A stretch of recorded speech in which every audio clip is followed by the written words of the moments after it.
Lord Krishna Raman to all of you. This is Racha Jain. Today we shall be discussing census and sample surveys. Okay. So what is census? देखो census का मतलब ये होता है कि जैसे आपने सुना होगा जब भी पॉपुलेशन काउंट होती है हमारे यहाँ, ठीक है ना, तो वो क्या उसको बोलते हैं कि सेंसस, यानी कि सारी पॉपुलेशन को हम एक एक पर्सन से जाके क्वेश्चंस पूछते हैं और उनसे जवाब लेते हैं, ठीक है। तो वो क्या हुआ, एक एक पर्सन के पास जाके तो उसको हम लोग बोल देते हैं पॉपुलेशन या यूनिवर्स, क्योंकि हमारा यूनिवर्स क्या है, अगर हम पॉपुलेशन काउंट कर रहे हैं अपने यहाँ की, तो जितने नंबर ऑफ़ पर्सन्स हैं वो हमारा क्या है, यूनिवर्स या पॉपुलेशन, ठीक है ना। तो सेंसस सर्वे क्या हुआ, ठीक है। तो सबसे पहले इसमें क्या हुआ कि सेंसस में क्या हुआ कि total number of persons, let's say कि आपको एक स्कूल के सारे बच्चों का कोई सर्वे करना है, ठीक है, और मान लो उस स्कूल में 1000 बच्चे हैं, ठीक है। तो 1000 बच्चे हैं उस स्कूल में, तो क्या हुआ कि टोटल आपके पास आपका यूनिवर्स का साइज़ क्या हो गया या पॉपुलेशन का साइज़ क्या हो गया, 1000, ठीक है ना। इससे ये मतलब नहीं है पॉपुलेशन बोल दिया तो पूरे देश की ही होगी, ठीक है ना। आपके सर्वे में जितना है, ठीक है ना, उतना ही आपका यूनिवर्स है, यानी कि एक स्कूल का आपको सर्वे करना था, इसमें 1000 बच्चे थे, ठीक है, तो आपका सेंसस का साइज़ क्या हुआ, 1000, ठीक है। तो सेंसस आप समझे क्या हुआ कि मतलब जितना number of total number of persons या टोटल नंबर ऑफ़ आइटम्स हैं वो क्या है, हमारा सेंसस या यूनिवर्स, ठीक है। और सैंपल क्या होता है कि जैसे 1000 बच्चे थे उसमें से हमने कोई भी 100 बच्चे पिक कर लिए, वो क्या हुआ, हमारा सैंपल मेथड, ठीक है। अब देखो क्या होता है कि सेंसस मेथड तो सीधा सीधा होता है, ठीक है, लेकिन सैंपल मेथड में कई सारे तरीके होते हैं, तो आगे देखते हैं उनको। तो सेंसस मेथड मैंने आपको समझा दिया था कि देखो सेंसस मेथड कब यूज़ होता है, बस इतना चीज़ समझ लो, ठीक है, कि सेंसस मेथड तब यूज़ होता है जब एक्यूरेसी हमें बहुत ज़्यादा चाहिए हो। लेट्स से अगर हम एक स्कूल के बारे में बात करते हैं तो क्या हम ऐसा कर सकते हैं कि जैसे अगर 1000 बच्चे हैं तो उनमें से कोई 10 या कोई 100 बच्चे उठा लिए और उनके मार्क्स से बाकी सारे स्टूडेंट्स के मार्क्स का भी अंदाज़ा लगा लें, पॉसिबल नहीं है ना, ठीक है। तो वो चीज़ रिलायबल नहीं होगी, ठीक है। तो ऐसे टाइम पे हमें क्या चाहिए, ऐसे टाइम पे हमें सेंसस चाहिए कि जहाँ पे हमें लेट्स से कि बहुत ज़्यादा एक्यूरेसी की ज़रूरत हो, ठीक है ना, इंडिविजुअल एफर्ट्स की ज़रूरत हो, वहाँ पे हमें क्या करना पड़ेगा, सेंसस, ठीक है ना, सेंसस सर्वे जिसको हम लोग बोलेंगे। और जहाँ पे इतनी एक्यूरेसी नहीं चाहिए वहाँ पे हम सैंपल सर्वे कर सकते हैं। अच्छा, एक छोटा सा एग्जांपल है, जैसे घर पे आपके कभी भी चावल बनते हैं तो क्या होता है, एक चावल का दाना उठा के देख लिया जाता है कि वो गल गया, अगर वो गल गया तो सारे दाने गल गए, तो वो क्या हुआ, वो एक सैंपल हुआ ना, ठीक है। तो सैंपल सर्वे क्या होता है कि picking up few from the total number of items, ठीक है, यानी कि picking up few items from the total number of items is called sample survey, ठीक है ना। अब देखो ये रैंडम भी हो सकती है और नॉन रैंडम भी हो सकती है, यानी कि सैंपल सर्वे जो हो सकता है वो रैंडम भी हो सकता है और नॉन रैंडम भी हो सकता है, ठीक है। कैसे, वो आगे देखते हैं, ठीक है। तो सैंपल मेथड आप लोग समझ गए क्या होता है ना, कि कुछ लोगों को उठा लेना है, कुछ चीज़ों को उठा लेना। तो रैंडम सैम्पलिंग और नॉन रैंडम सैम्पलिंग मैंने आपको बताया, ठीक है।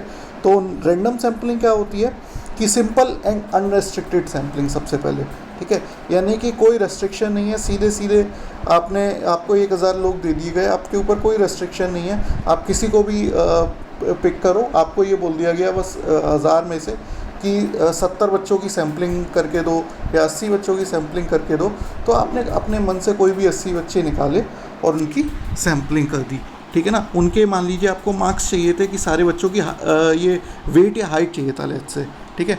तो क्या हुआ, आपने उनमें से कोई भी 80 बच्चे निकाल लिए या 70 बच्चे निकाल लिए और उनके वेट और हाइट आपने ले लिए, ठीक है। तो ये क्या हुआ, सिंपल और अनरिस्ट्रिक्टेड सैम्पलिंग। अब देखो इसके भी 2 मेथड्स होते हैं। सबसे पहला lottery method.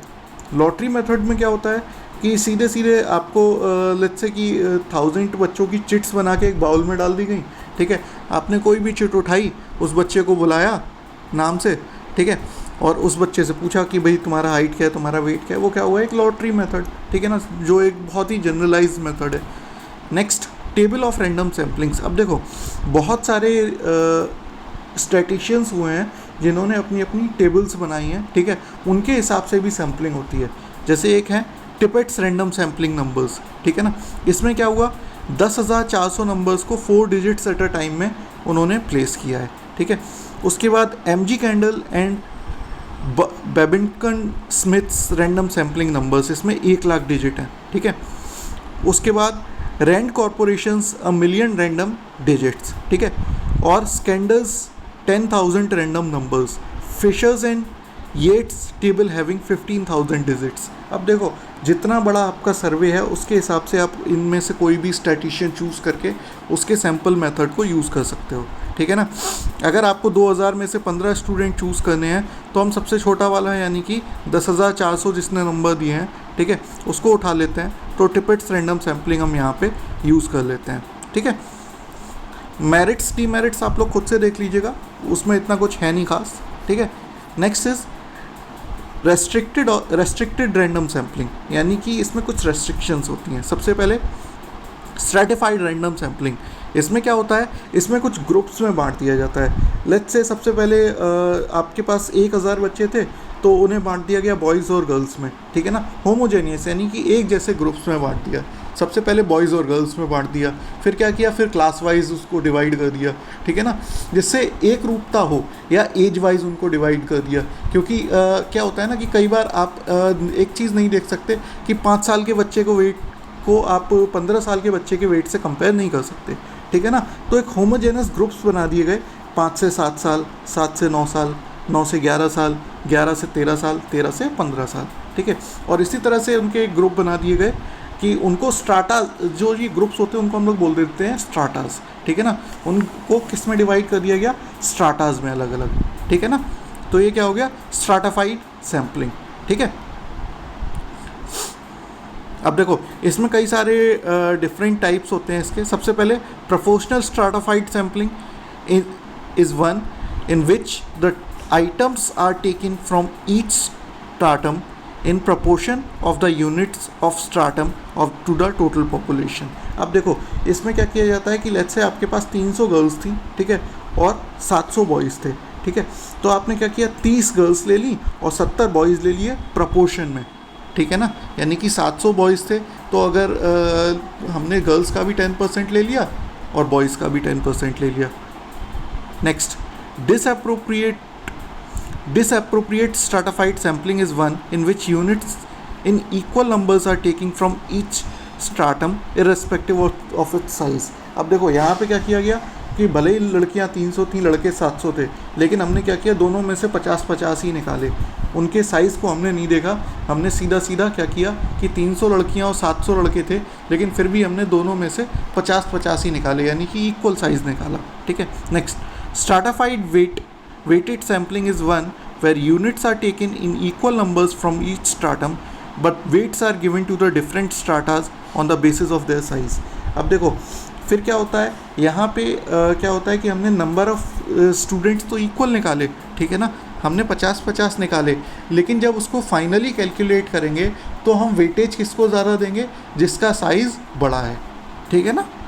Next, systematic sampling और क्वासी रैंडम सैम्पलिंग। इसमें क्या होता है, आपके पास 1,000 बच्चे थे, आपने एक सिस्टम बनाया कि सबसे पहले उनको एक अल्फ़ाबेटिकल ऑर्डर में लगाया, ठीक है, और फिर हर 10वें बच्चे या हर 20वें बच्चे की आपने सैम्पलिंग कर दी, ठीक है। तो हर 10वें बच्चे की आप सैम्पलिंग करेंगे तो लेट्स से आपने सबसे पहले एक 5वें नंबर के बच्चे की, फिर 15वें नंबर के, फिर 25वें, फिर 35वें, इस तरह से आपने एक सिस्टमेटिक सैम्पलिंग कर दी, ठीक है। उसके बाद बात करते हैं नॉन रैंडम सैम्पलिंग, ठीक है। इसमें क्या होता है कि इसमें एक जजमेंट सैम्पलिंग होती है, यानी कि आपको जैसे कोई टीचर है, ठीक है, टीचर को अपने स्टूडेंट्स के बारे में पता है कौन अच्छा है कौन बुरा है, ठीक है। तो टीचर अपने जजमेंट से कुछ स्टूडेंट्स को उठा के उनसे क्वेश्चंस कर सकता है, तो ये क्या हुआ, जजमेंट सैम्पलिंग, ठीक है ना। अब देखो एक चीज़ क्या होती है कि जजमेंट सैम्पलिंग में एक बहुत गलत चीज़ आ जाती है कि इसमें इंडिविजुअल बायस आ जाता है कई बार, यानी कि टीचर अपने कुछ खास बच्चों को, ठीक है ना, पिक कर सकता है या खास आइटम्स को पिक कर सकता है, ठीक है ना, तो वो बायस हो जाता है, ठीक है, वो चीज़ नहीं होनी चाहिए इसमें।